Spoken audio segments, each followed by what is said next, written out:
Games, Brains in a Head-Banging Life here. Welcome to They Made What into a Movie, as we are checking out the 2005 science fiction action film with some horror elements. It is Doom, directed by Andrzej Bartłowiec. That's a difficult name to say. And of course, it is loosely and very loosely based on the video game series of the same name by ID Software. However, if you played it, it actually has more in common with Doom 3 than any other Doom. And I thought that was fascinating because Doom 3 is, for me, I always remember it as being one of the most boring Doom games you'll ever play. Yeah, just a bit. And the film stars Carl Urban, who would go on to do many great things, Rosamund Pike, Razak Adoti, and of course, Dwayne Johnson, credited in this movie as The Rock. So this is when he was still quite finding his feet in movies, hadn't quite become the superstar he was. So they were still billing him as The Rock for the wrestling connection rather than just Dwayne Johnson. Question.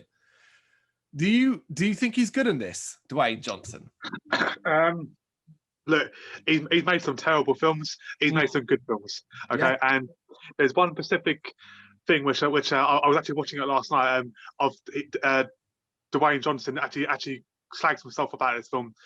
He's giving his Hall of Fame speech. Yeah. To the audience, and he's taking the piss out of John Cena, and because he goes, "Oh well, about making the Marine." And he goes, "Well, don't worry, I made Doom." So basically, he himself, he knows how crap that film was. It is a crap. The movie is crap. I actually think he's pretty good in it, particularly, spoilers for later on, when he starts to turn villainous and the sort of conflict he has about sticking to the mission. I quite enjoyed it. Yeah, I mean, don't get me wrong. I actually think he's a pretty decent actor. He does a good job. But then I prefer Carl Urban. Same here. I do prefer Carl Urban, but there's a couple of other actors in it that I know quite well that I quite enjoy as well. We'll get into that as we go along. Yep. It's difficult because character wise, there's fuck all characters. They're just Marines. And that is it. And you can go, well, that's kind of very Doom-like because the Doom guy is just a Marine. That guy in the game has more personality than most of these guys actually do, you know? We begin, though, with an opening shot of space as a woman voiceover talks about a portal being discovered somewhere in the Nevada desert. And this portal, when they went through it, led to Mars, where they discovered an ancient civilization had once existed. And it basically advanced technology. However, she also talks about how 20 years after finding the portal, they still don't quite understand the technology fully, which I was a bit like, but you've been using it.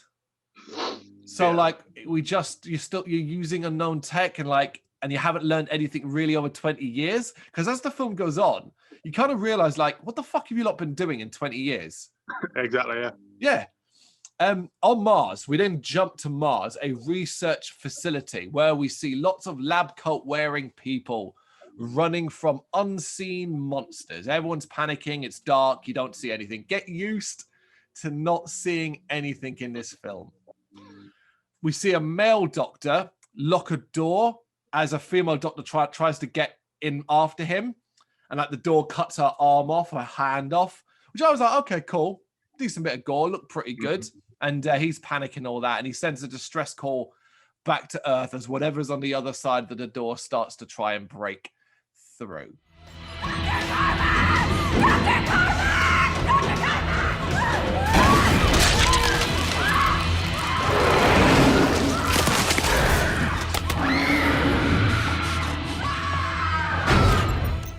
Whoop, there's our intro. That's our basically intro. Shit's going down on Mars. It's fine. There's nothing particularly exciting about it. If you've seen a monster movie where people have to go in, you know what? A lot of this film wants to be aliens. It's that, isn't it? Yeah, definitely. Yeah.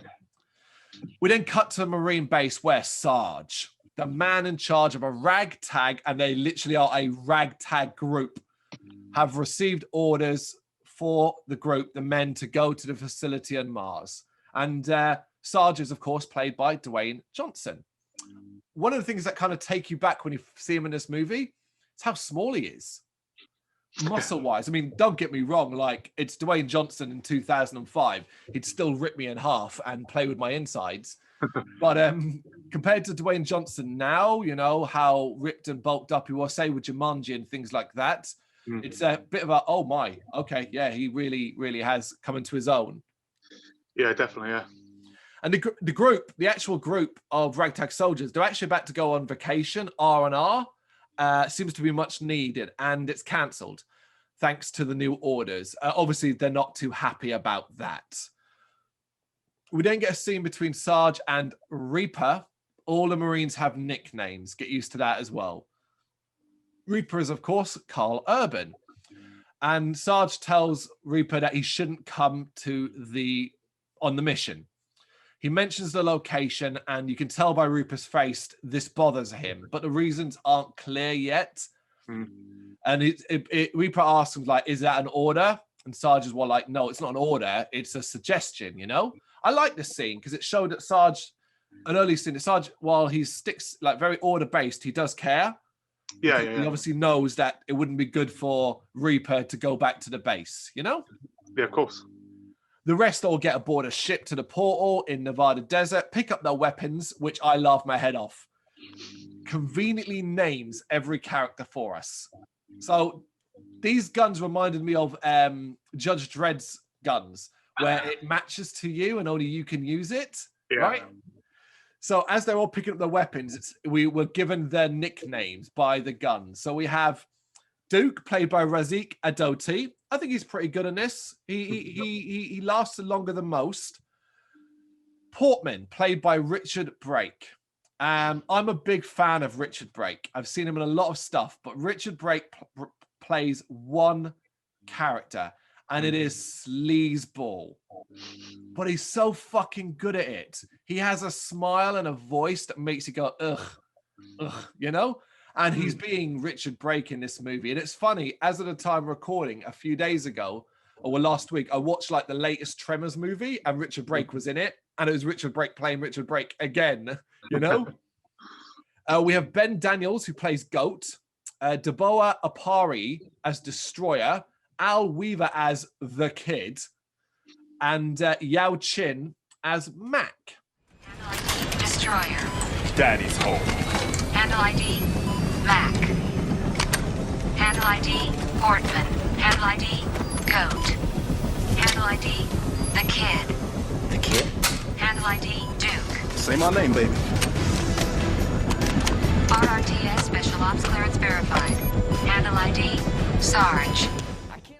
But before they can leave, Reaper comes aboard, much to Sarge's disapproved face. He's a bit like, I told you not to come, but Reaper's obviously coming anyway. In the air, Sarge asks Reaper how long has it been, and Reaper says it's been 10 years. They reference a woman, so instantly you're kind of going, oh, okay, so it's a girl he dated, right? Yeah, ex-girlfriend, you know, bad breakup. Exactly that. Then it's all very fast, this part, I think, where they then just arrive at the entrance to the portal and take a lift down the desert to a lower area. Inside the facility, they're debriefed and told how many staff are supposed to be on Mars. We also then get some exposition about the portal and like the core and stuff like that. Stuff that you're like, that's going to come back at the end of the movie, isn't it? Yeah. Yes. The portal then sees them warp through a spear. So what it is, it's like a gelatinous liquid that comes up into a ball, and the countdown, and when it hits 0, you get sucked into the ball and sent woof to the exit on Mars. And it's there. They meet, and I groaned at this, Pinky, and I was just like, oh, this is what this movie's going to be. Crap Doom references. Yeah, and I was like, okay. And he's in a wheelchair kind of apparatus. Well, basically, he's halved. He's been cut in half. From the not even the waist down, from the stomach down. Like, how did you live? Like, how did you survive? Exactly. Where's your bloody rest of your bloody organs in your intestines and all that? Yeah, where did all that go? I mean, I understand they sort of say he was involved in the accident in the early versions of the Portal, where basically half of him got sent somewhere else and half came back to Earth, kind of thing. It was like, and you lived? Okay. Always reminded me of bloody Spaceballs when he comes back backwards. Yeah, okay, that's good. The group head into the facility and find full of evacuees, including Reaper's sister, not his girlfriend or wife, a sister, Samantha, played by Rosamund Pike. Reaper and Samantha do not get along, and Reaper is obviously not happy that she'll be coming with them. And I was a bit like, why are they bringing a scientist into the sort of danger zone? And it's so she can apparently retrieve data. It's a bit flimsy, isn't it? Yeah, it's just your typical bloody sort of like government conspiracy thing. It's sort of like bloody the X-Files. She's got to go in there and hide the data because they were actually secretly doing things they shouldn't have been doing. That Yes, sort of stuff. Yeah, we'll get into a bit more of that later on when we find out what was really going on.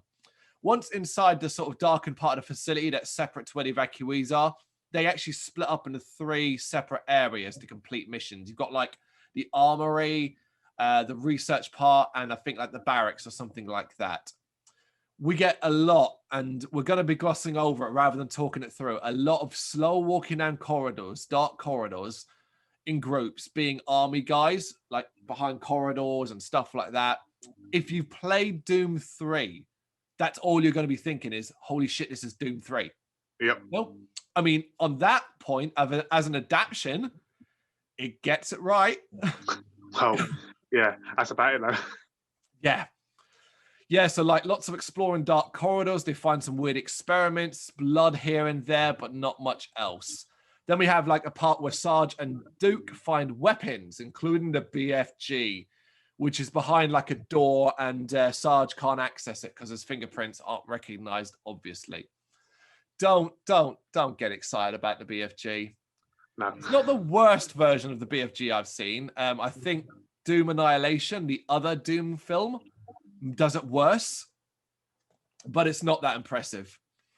They also discuss Reaper and Samantha's problems. Turns out that their parents were some of the first archaeologists on Mars and then died in an accident. Samantha carried on their work, whereas Reaper didn't, and they basically went their separate ways. Meanwhile, those two are having bants, back and forth barbs and stuff. They're good together. Carl Urban, Rosamund Pike, I believed it. I bought into the brother-sister thing, didn't you? Yeah, definitely. And he discovers that he learns that they discovered humanoid remains in the digs. So like human figures and stuff like that were discovered in the archaeologist's dig. And at this point, I was like, am I watching a Doom film? Is this Doom? Like, what the fuck, guys? Guns, shoot, boom. Well, yeah, exactly. So it also turns out these humanoids have 24 chromosomes, whereas obviously we only have 23. So the 24 chromosome makes these beings superior overall and stuff like that.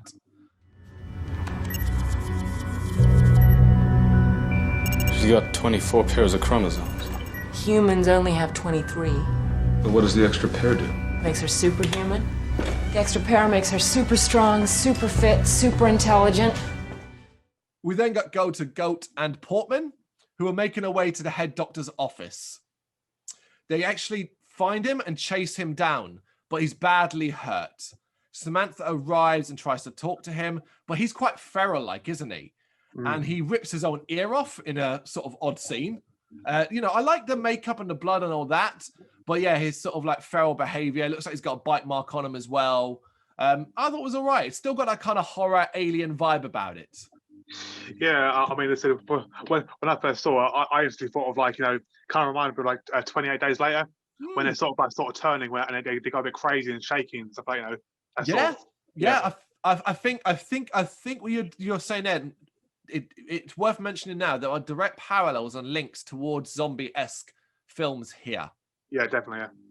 More exploring in dark and boring corridors. Portman is trying to wind a kid up, and the kid wants drugs from Portman. And of course, because it's Richard Brake, he has drugs on him.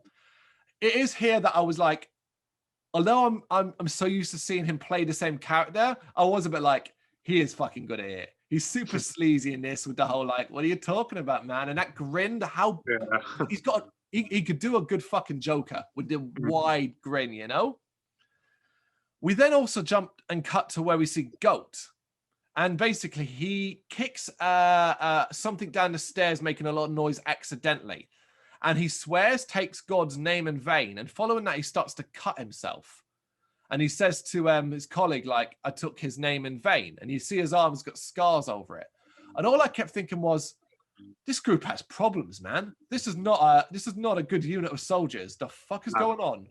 You know? Well, I mean, considering like the Sarge, you know, obviously The Rock was all sympathetic towards Reaper at the beginning. You would have thought that he would know that his group's a bit of a nutcase, or all got problems, you know, druggies and cutting themselves. And there are issues. There are issues, you know?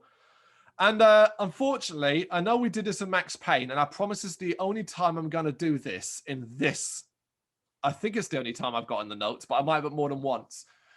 30 minutes in. It was about 29 that I noticed. And we've had zero action in Doom. I mean, come on. What is going on? Yeah, I mean, I know most films they got to explain the story first and all that. Yeah, okay, but you could have had like maybe a flashback of a battle and some guns being fired and just in between. A bit of shooting. Just shoot something. Even a fucking wall, you know? And you know, it should be noted as well, this movie's nearly 2 hours long, which is insane for a Doom movie, you know? So, back with Samantha, who is looking after the doctor, and Duke has stayed with her. He wakes up and tries to tell her to shut it down. He just keeps saying, shut it down, shut it down. I don't know. And by the end, I'm still not sure what he meant by shut it down. Did he mean the dig facility, the whole place, the portal? I always thought he meant a portal. You know, that's what I thought. You know, stop the aliens from getting back to Earth. That's what I presumed. It makes sense considering the plot that we will eventually go down. Reaper and Goat then find an animal slaughterhouse. They'd been in that room previously, and the animals were alive. When they go back, they find the cages ripped open with blood everywhere and all that. I quite like it. It's quite gory. And this is where they meet a zombified scientist who tries to attack him. They end up shooting him before he can, though. I don't know if it was because I was editing it at the same time as I watched this, but it reminded me of Resident Evil when we first meet a zombie, the first zombie, you know, in the facility there. Similar sort of scene, similar sort of build up, and similar sort of, they turn around and it's like, oh, it's a zombie, you know? So Sergeant Destroyer then hear noises from the vents, but they are jump scared by a lab monkey. This is where Sarge notices the blood of the monkey is weird, though. And likewise, at the same time, Samantha also notices the same thing with the doctor, who, when you look at, is like, oh, he's not looking well. He's looking like he reminded me, he looked like Emperor Palpatine after he's been hit with the lightning by Mace Windu. Reaper and Goat then get into a chase with some sort of creature. It escapes into a sewer as the rest of the team reconvene. While Samantha and Duke analyze the blood, they find the doctor has now disappeared. A lot of stuff happens. Nothing happens for ages, and then in like 5 minutes, it's like, here's all this stuff at once. All at once, yeah. And it's quite frustrating. Like, it's but like, tell it better, guys. As we then get sewer stuff. Dark and boring. And it's a lot of build for not much payoff. And again, this is why, again, I got those super alien vibes. The water, the darkness of the sewer, the lights. I was just like, you want to be aliens, but you're just not aliens, man, you know? Well, yeah, exactly. They end up finding a lab coat. And if it wasn't clear at this point, like, if you've never seen the movie, they haven't worked it out. But for us, it's like, oh, okay, lab coats, zombies. Oh, so the staff are the monsters. We didn't get another scare attempt as Portman is apparently pulled underwater, but it turns out he just fell into like a drain hole or whatever and all that. And it is a bit like, you fucking idiot. They split up in the sewers. I actually didn't mind each time they split up because these are Marines. The splitting up makes sense. Cover ground, you go that way, we go this way, and you're highly trained. Yeah, exactly. Yeah. The only thing that kept confusing me was Sarge kept changing up the teams. Like 1 minute it'd be you two go this way, and then after it'd be like, oh no, you're going to separate you guys and go this way. Yeah, okay, because I mean, surely that he would have worked with different. He would have worked his different strategies and thought, okay, you two work best together, so I'm going to stick with you. So we won't keep changing it because one might be weaker than the other one. Absolutely. And talking of which, then we have Reaper and the kid together, and the kid tries to be friendly with Reaper by. I mean, if you want to try and be friendly with a Marine who's very moody, maybe the best approach is not to be comparing lost parents stuff. You know, like, hey, Hermano, we got something in common, dead parents, right? Yeah. You know? Reaper's very mean to him, but he gets quite mean when he realizes the kid is high. I did like that scene about, like, you know, he recognizing it through his eyes and stuff like that. He then actually sees the monster in the distance and warns Goat. Goat is attacked by the monster, which attaches some sort of like slug creature to his neck. It then attacks Reaper, but Reaper manages to kill it. Dr. Woods?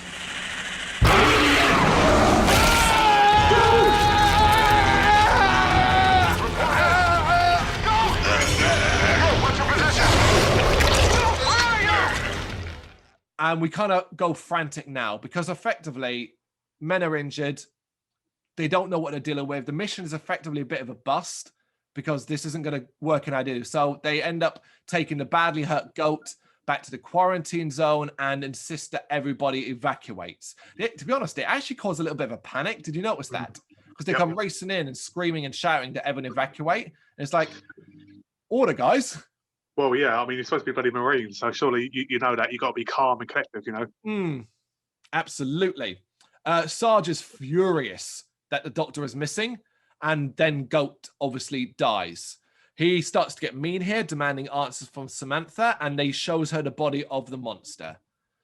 The mission changes now. The mission is now to stop anything getting back through the portal. Pinky is given a weapon, and Mac, who was staying with Pinky, comes to join the rest of them. We get a bit of dissension in the ranks here as Portman begins to question Sarge's decision to not call for backup. And during that same period, Samantha is dissecting the monster as power begins to drop in and out. We get another crap jump scare here as she goes looking for Duke, and like he kind of comes out of nowhere. He's like, oh, and there's a jump scare moment. The first half of the movie has a fair bit of that. Yeah, any movie that results to jump scares, it means they're desperate for something. Especially jump scares that aren't working. I think that's the biggest thing. While distracted by a dog, Duke is then attacked by another monster, but he and Samantha manage to kill it by running through what they call a nano wall. So effectively, it's like liquid, but if you press a button, it will solidify. That's effectively what it is. And it kind of gets stuck, trapped half in and half out of the nano wall. It does spit like one of the slugs out of its mouth, but it looks to be more of like a death throw kind of thing.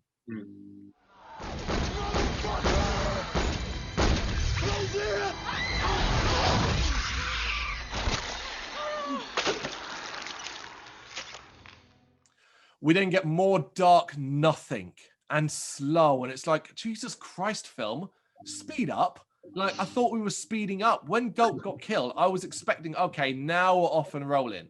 But we don't. We actually slow back down. We end up at the archaeological dig spot where Reaper has flashbacks to the time his parents died. Who cares? Again, I don't see why. I mean, you can see why this movie is almost 2 hours long, because again, this is pointless, completely pointless. You know, his parents died. He's upset about it. He's angry at his sister. You've covered all that. So why doing flashbacks?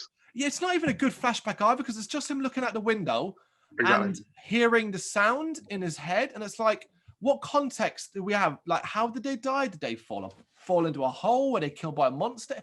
Did it collapse on them? It's just a bit like, oh, and it's never. I'll be honest, that's the last time it's referenced. Yeah, exactly. Fucking film, man. Sergeant Reaper do find more bodies of lab men, and elsewhere, randomly, Mac just gets killed, gets his head cut off by a monster. And I was like, the fuck was the point of him? Exactly. Like, isn't that so sudden? It's like, oh, okay, he's now dead. Okay, all right, fair enough. The rest do try to shoot the monster, but it gets away. And Sarge reveals the backup plan is to blow the portal, which obviously makes Portman quite unhappy. Sarge then goes to the armory to get a better weapon. He wants that BFG, basically. Samantha is still studying the monster's body, and it's here she discovers it is human, as it has human parts in it, all the stuff we have inside us. Well, behind her and Duke, Goat is reanimating as a zombie in like a separate room behind glass. They watch as he basically smashes his head apart on the glass. Now, I thought he was trying to get to them, and it was showing that the zombie style of them was brainless, and that it was just like trying to get to them. But she implies that Goat knew he was becoming a zombie, and he killed himself. No, I don't believe that's all. For me personally, he was trying to attack them. It made more sense, right? Yeah, he was trying to infect them. I thought it was really dumb thing for them to have him say, like, oh, he knew he was becoming one of them, so he killed himself. And it's like, didn't he already die? Exactly. Well, I mean, even if he didn't die, how would he know he was becoming one of them? Very, very, very stupid, right? Portman leaves Destroyer. Portman and Destroyer are together, and Portman leaves to go use the toilet. So we see Sarge getting the BFG, which he gets into by using a dead scientist's hand as the scanner and gets the BFG. I'm telling you, they stole this. They stole that from Red Dwarf. So, yeah. Yeah, I'll convince them. Yeah, when Lister uses the fake Lister's hand to get to the door. Of course. Yeah, I remember. Yeah, but I do like the fact that Sarge makes it. Sarge sells the importance of the gun, like he's super awed by it, and he even says like "big fucking gun," you know. So it's quite good from Dwayne Johnson. Portman doesn't actually obviously need to use the toilet. He just kind of wants to use it as an opportunity to get high and to secretly call for backup behind Sarge's back. Destroyer, meanwhile, is attacked by a monster and dropped into a big holding cell in the ground, which has electrified walls. I actually do think this is one of the best action scenes in a movie, as it's great to see Destroyer put up a damn good fight as well. He really puts up a fight against this monster. I mean, he's outmatched, but he really gives it a good go. Do you know what I mean? Yeah, it's because it's probably one of the better fight scenes or death scenes. Yeah, I like the fact that he uses the chains to his advantage, kicking it into the wall. He uses a pipe and bends it to put pressure against it. It's good. It's good.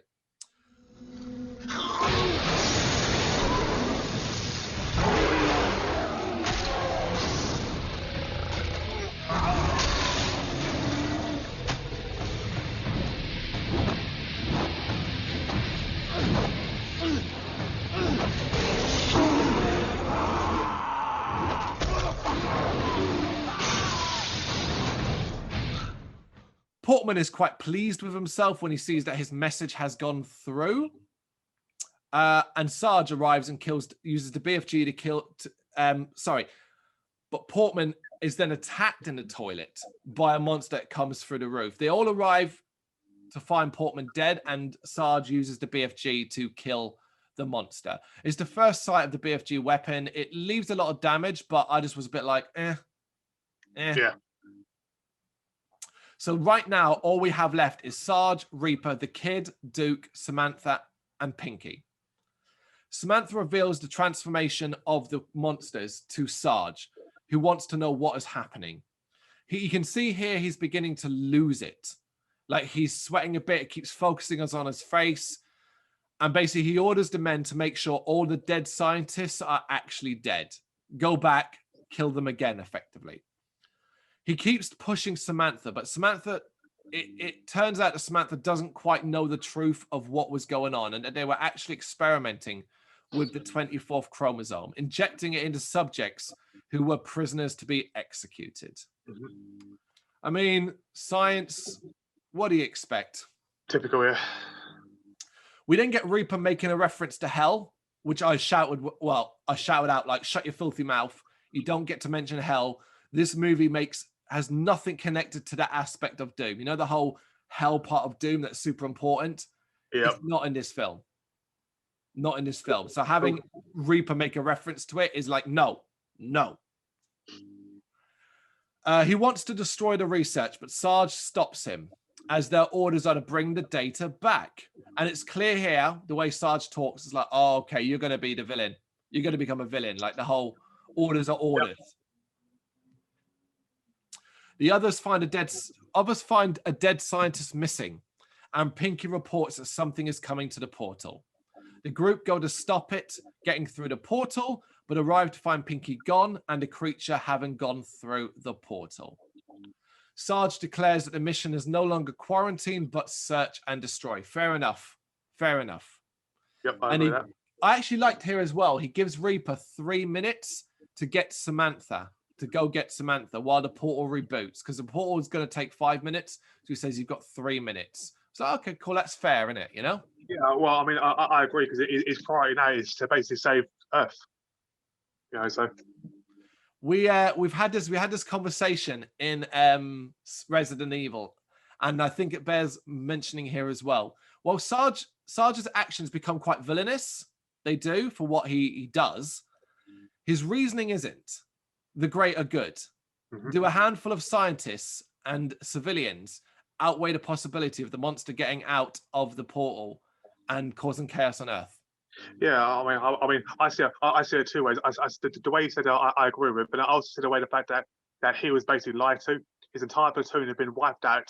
He's been lied to. He's been used, and now he's like fuck that, I'm pissed off. Yep. So yep. I agree with him. So when Reaper gets back to Samantha, she reveals that she's worked out that the monster only infects those with evil in their head and heart. I was like, that is the dumbest thing I've heard ever. That is so fucking dumb. Because humans all have shades of both. Do not tell me this organism can tell the difference between someone that's got evil in their heart or good in their heart. And it was like, oh, don't. Obviously, Reaper's going to be our good guy then, isn't it? I mean, it's just so, it's cheesy, isn't it? Yeah, it is proper cheesy, yeah. It's the way of explaining why some who had the 24th chromosome were superhuman and why others were monsters. And I was just like, this is supposed to be Doom. Why is there not hell? Where's the hell priests? Why are we not just blowing everything up in sight? Where's the blood and guts? Why are we talking about evil and hearts and infections? Oh, mate. Sarge orders his men to kill everyone once they return to Earth. Once there, they find bodies everywhere, but set about making sure they're dead anyway. I do like the initial room. Like, it's pretty horrible, just the dead bodies everywhere, you know? Yeah, of course, yeah. I mean, but... It's a pretty gory scene, but Reaper tries to tell Sarge that not everyone is infected, but Sarge doesn't care. Basically, he's indiscriminate here. It's like, no, doesn't matter. Our orders are this: we are to contain, seek, and destroy. Everyone dies. Duke finds Pinky amongst the bodies. He'd run away and hidden. The kid finds a lot of families and kids, and is obviously unable to kill them. Obviously.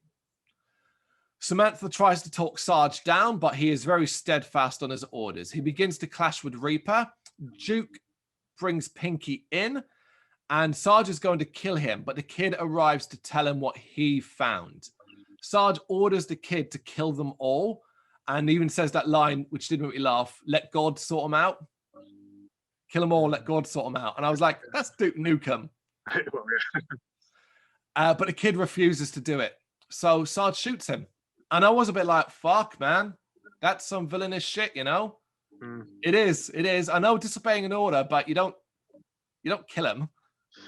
No, I mean, I can understand why the kid is refusing to do it, but if you can't guarantee who's infected and who's not, 100 people's lives compared to an entire world, then you could do this by keeping them trapped in there until you can be sure. Well, yeah, I suppose, yeah. I best it's a very harsh comparison to make.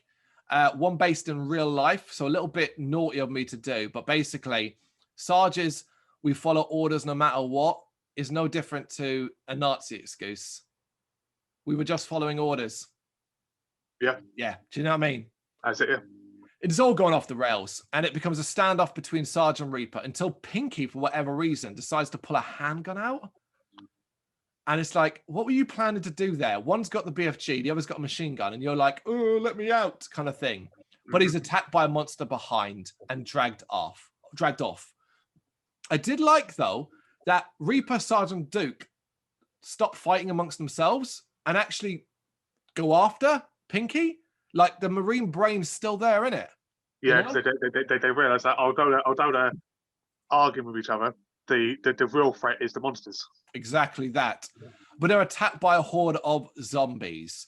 They manage to get behind a nano wall, but Duke is killed, dragged to his death. And I was a bit like, oh, okay, that's Duke. Do you know what that reminded me of? I know it's another Resident Evil reference.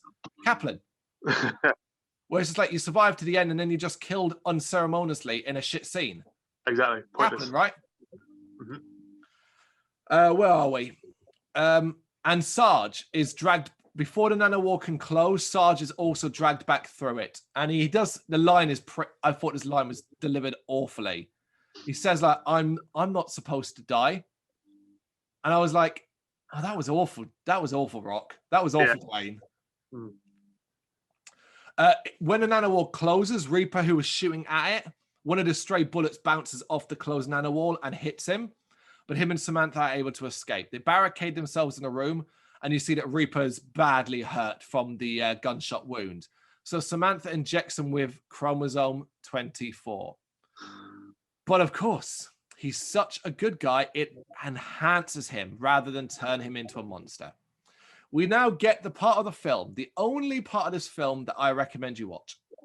If you're going to watch this film, it's for this extremely clever, entertaining, and doom part of the film. Yep. So go watch the clip on YouTube instead.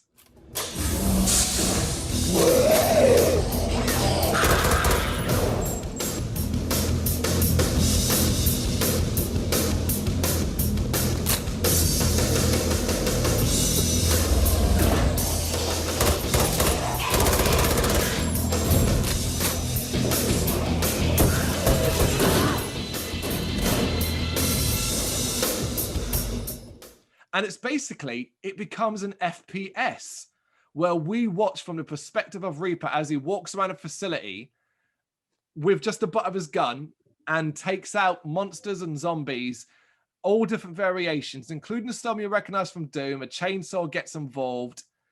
It is generally like, wow, who came up with that? Because the rest of the film's wank. And this segment is so very much like Doom. It's very entertaining.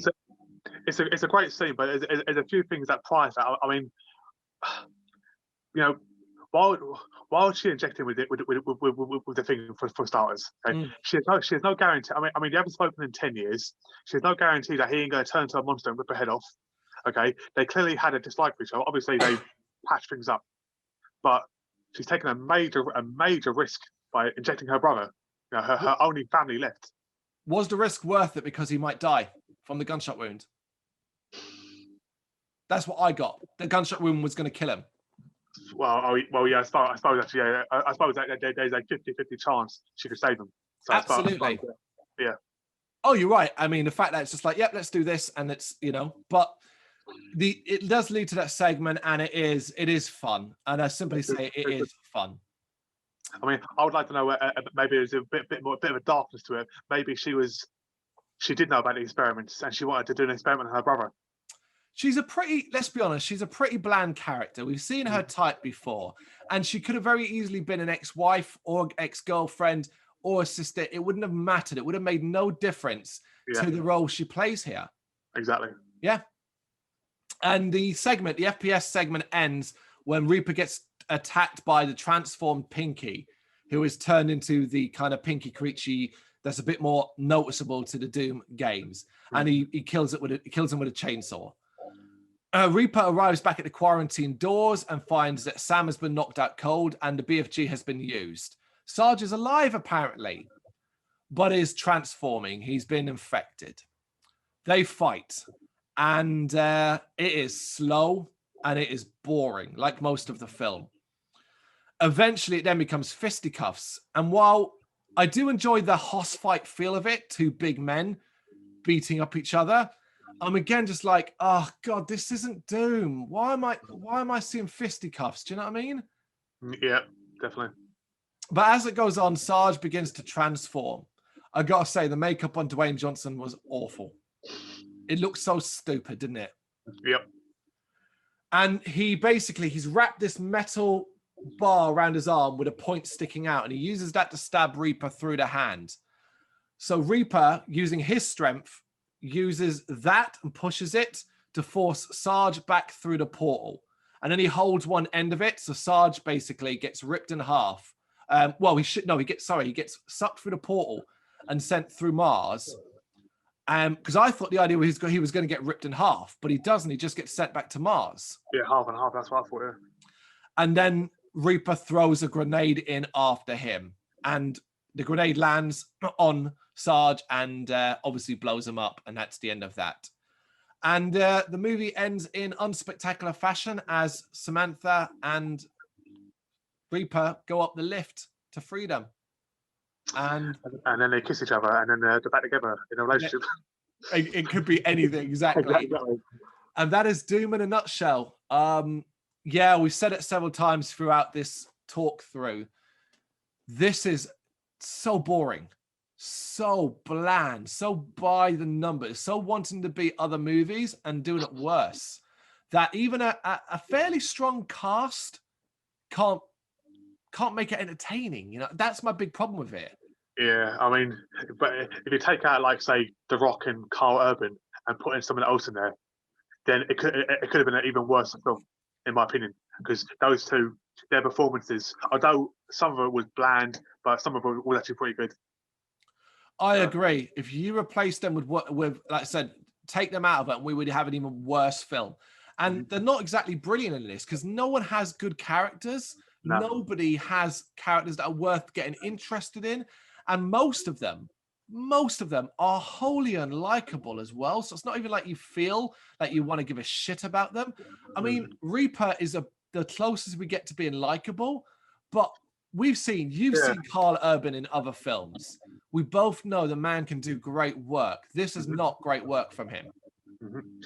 Well, I mean, you're talking about obviously characters being likable. I mean, we go back to the aliens, okay? You got the Marines there. Now, the Marines are likable. They're really likable, you know. So obviously, when they died, I mean, when Bill Paxton's character, I can't remember his name. Hudson.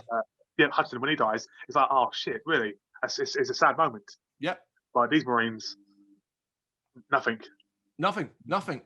And elsewhere, there's just not enough action. There's not enough action, guns, gunplay, and big impressive weaponry. And that's the other thing as well. Talking about that, majority of the film, they're all just using these same fucking guns, which are basically machine guns / pulse rifles.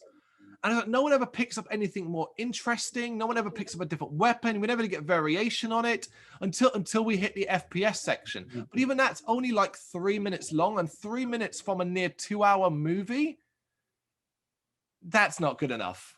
Well, I mean, no one ever reloads either. I never seen a reload a gun at all during the 2 hours. So.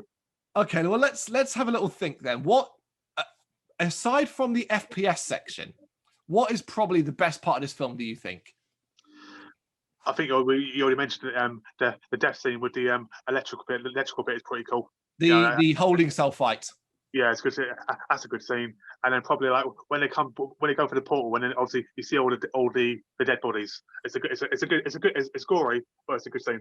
Yeah, I agree. In fact, those are probably the highlights of the film. As a story as well, we should say as well as a story, it isn't overly complicated, but it's just a lot of nonsense. Chromosome 24. It can know if you're good or evil, if you've got evil in your heart. Zombies, some become zombies, others transform into beasties. Like, how does that work as well? That's never really touched upon. Stuff about an ancient civilization. I mean, Doom Annihilation, which is the Doom film that came out a few years ago, that of course we will cover in the future, at least has more to do with Doom, because at least you go to fucking hell in that film. But to not involve anything hell-based in Doom and instead go aliens, you're just like, oh, you guys fucking suck. And I know it's an adaptation and you have to take liberties, but Doom has an idea that is very easy to go, there's the idea, let's build around that. And this one goes, nah. We'll just make, our Doom stuff will be references. That's it. Whether it be Pinky, whether it be a BFG, whether it be Carl Urban saying this place is hell and stuff like that. And it's like, that isn't, no.